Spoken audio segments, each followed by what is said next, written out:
Muling nagmura si Speos at sinabi, napaka-corny. Sa gitna ng matinding labanan at walang katapusang pag-ulan ng mga palaso, nagreklamo si Dices, bakit ka ba palaging mainit ang ulo, kaibigan? Mula sa mga manunood na nakatingin sa arena, si Lucius Antonines ay nagmamasid ng maigi at nagsabi ng may kasiyahan, kahit ang mga bagong saling bilanggo ay sumusunod sa porma sayon ng testudo, isang tatak ng hukbong Romano. Impressive, hindi madaling panatilihin ang pormasyong yan. Si Reus, na nakaupo sa tabi niya, ay agad na nagpaliwanag sa kanyang kamahalan, oo, iyong mga bilanggo ay sumailalim sa pangunahing pagsasanay sa militar, inyong kamahalan. Tumingin si Lucius Antonines ng may kasiyahan at nagtanong, mula pa sa simula, nakaplano na ito, hindi ba? Walang pag-aalinlangan, buong yabang na sumagot si Reus, oo, inyong kamahalan.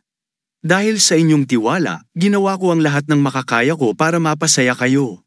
Balik sa labanan sa arena, inutusan ng commander ng hukbong Persiano ang mga mamamana na itigil ang pag-atake.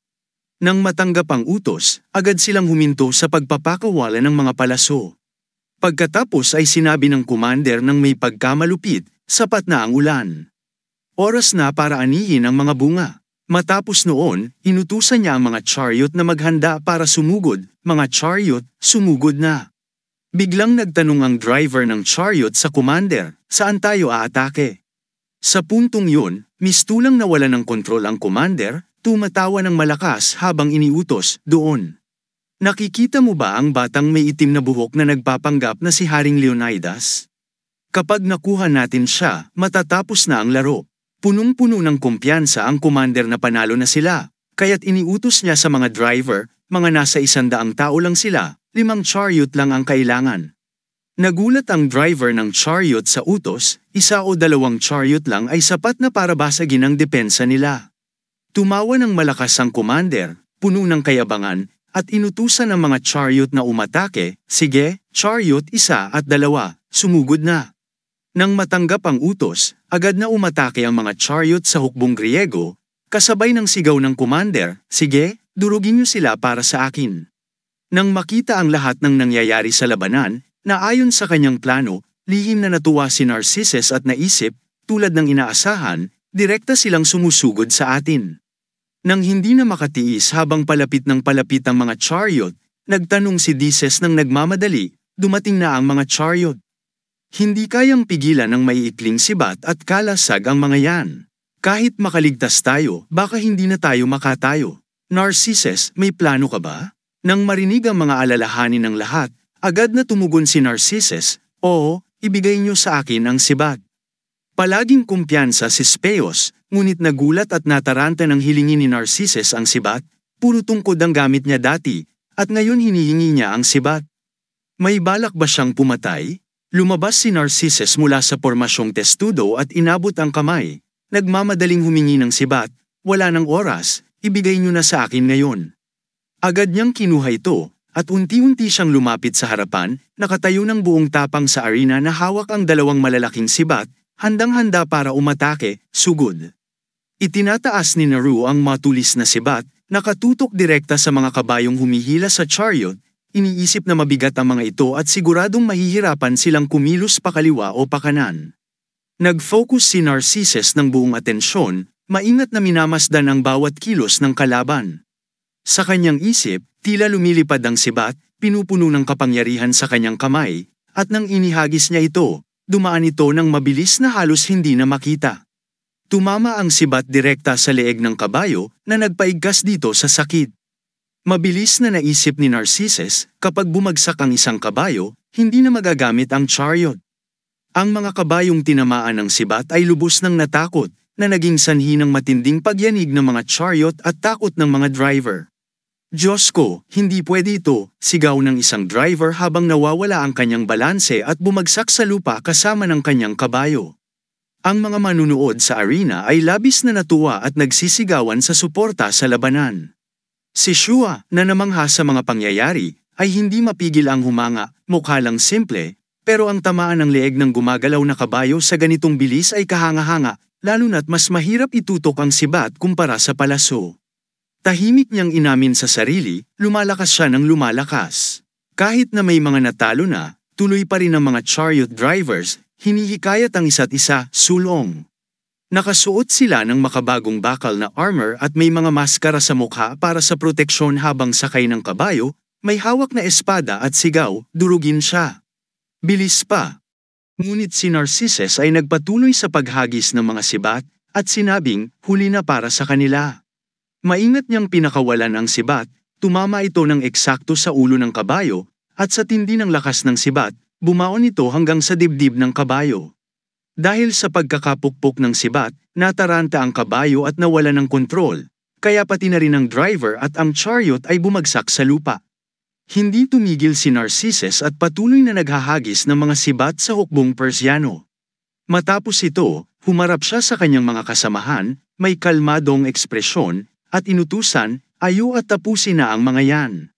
Tumalikod siya at idinagdag, kumpiskahin ang mga chariot. Nang marinig ang utos, agad na naghiwa-hiwalay ang mga kawal at sumigaw ng sabay-sabay, sugod. Hawak ang kanilang mga kalasag at sibat, sinugod nila ang mga chariot drivers na bumagsak mula sa kanilang mga kabayo. Ang driver, na napapalibutan ng mga kawal, ay nagtaas ng kamay sa takot at sumigaw, sandali. Sandali, ang iba naman, sa takot din, ay agad na sumusuko na ako.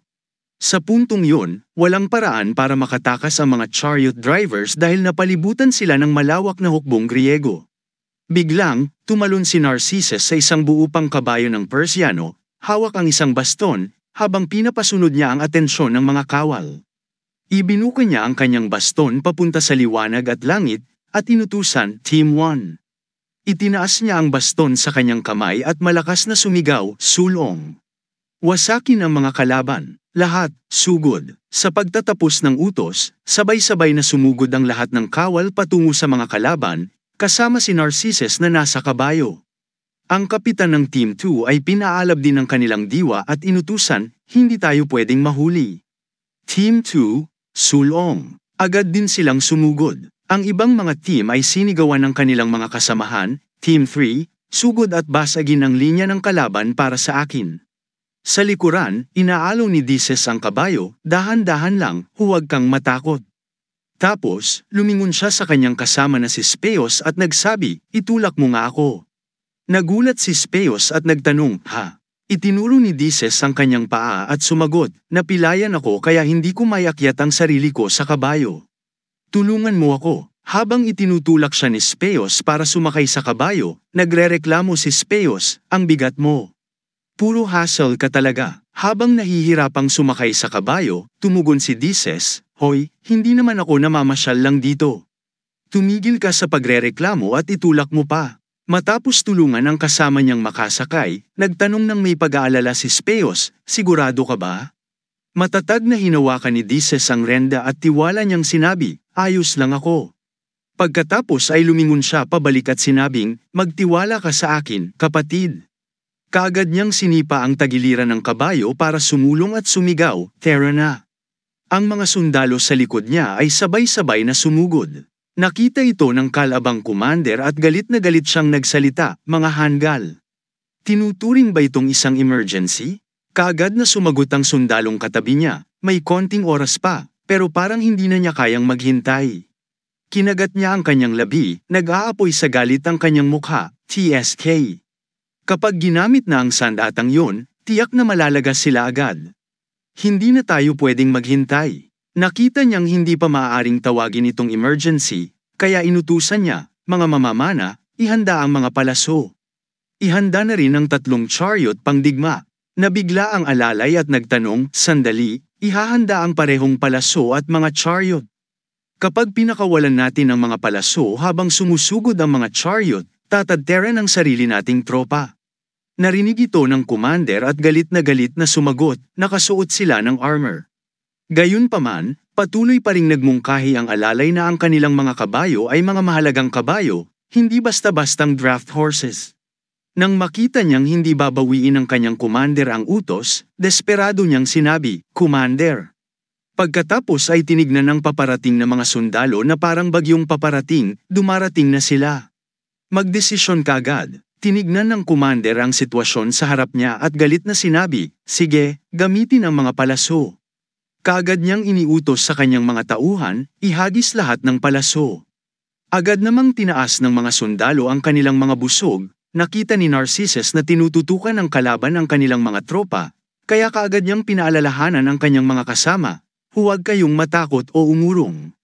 Sugurin sila bago sila makapana. Naglapit ang dalawang panig, ang isa ay may hawak na sibat, ang isa naman ay may mga busog. Inisip ni Shua, kahit gaano kalaki ito, arena lang ito. Mas malapit ang distansya kaysa sa isang tunay na larangan ng digmaan. Tiyak na maaabot ng ating mga sundalo ang kalaban bago pa sila makapagpakawala ng pangalawang pagbagsak ng palaso, o bago pa man nila magamit ang una.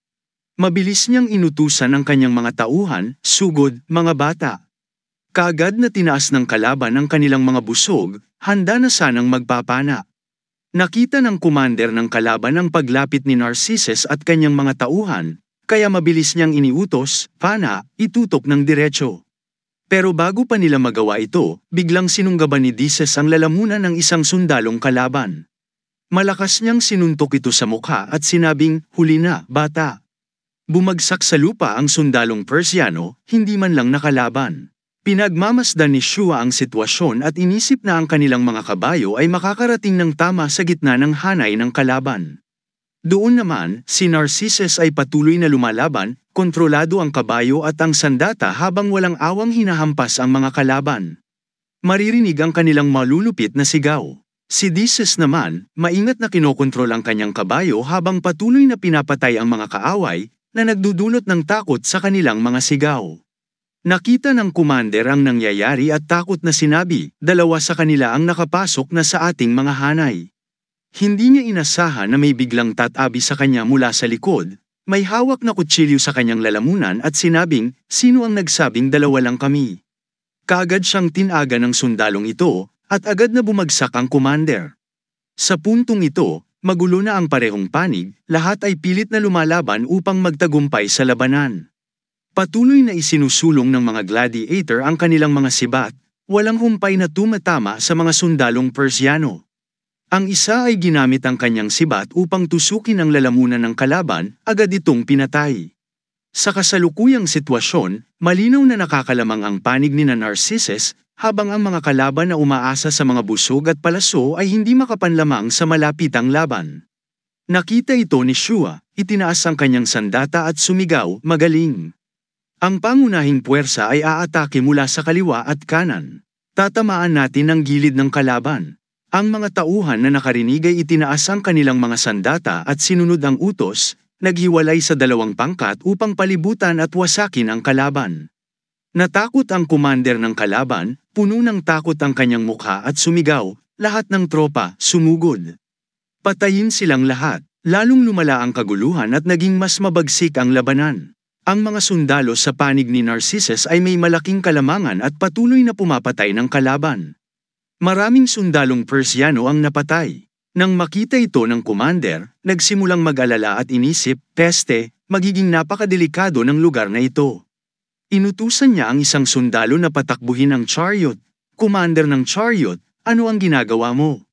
Labas na at sagasaan sila para sa akin. Lumingon ang commander ng chariot at sumagot, magkahalo ang ating mga tropa at ang kalaban. May mga talam sa magkabilang gilid ang chariot.